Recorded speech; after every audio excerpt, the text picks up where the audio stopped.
Hi friends, আবারও চলে আসলাম। তোমরা তো দেখতেই পাচ্ছ গেঞ্জি পরে আছি, আবারও প্ল্যাম্বিং ভিডিও নিয়ে চলে এসেছি। চলো আসো তোমাদের দেখাই যে কোথায় কি করব। এই যে দেখতে পাচ্ছ তোমরা টোটালটা, এটা হচ্ছে নতুন বাথরুম। এটা হচ্ছে টোটাল নতুন বাথরুম। এখানে জলের লাইন করব এবং মলের লাইন এবং আউটলেট দুটোই হবে। এই পাশাপাশি ওখানে প্যান বসবে, ইন্ডিয়ান প্যান, আর এখানে বসবে আমাদের কোমোডের পয়েন্ট এবং ইন্ডিয়ান প্যানের পয়েন্ট। সবই করতে হবে। চলো আমরা কাজটা করতে থাকি। দেখতে পাচ্ছ অলরেডি আমরা মাটি কেটে রেখেছি, এখান দিয়ে পাইপ নিয়ে যাব।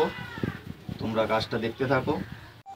অলরেডি আমাদের পাইপ ফেলে দিয়েছি মাটি কেটে। চলো, এই যে দেখতে পাচ্ছ এই যে পাইপ, ঠিক আছে, সোজা বেরিয়ে গেছে। পিছনের সাইডে আমাদের একটা কাউল দিয়ে আর কি গ্যাস পাইপ উঠে যাবে। আর এই যে এটা হচ্ছে আউটলেট। যেহেতু বাথরুম হচ্ছে বাথরুমে জলটা এটা দিয়ে পাস হয়ে সোজা বাইরে বেরিয়ে যাবে। এটা হচ্ছে কোমোড পয়েন্ট। এই যে এই পয়েন্টটা হচ্ছে কোমোডের, আর এটা হচ্ছে প্যানের পয়েন্ট। এখন এটাকে ফাইনালি আমরা চেক করব জল দিয়ে। যে দেখো জল নিয়ে এসছে, জলটা ঢেলে আমরা এখন চেক করব।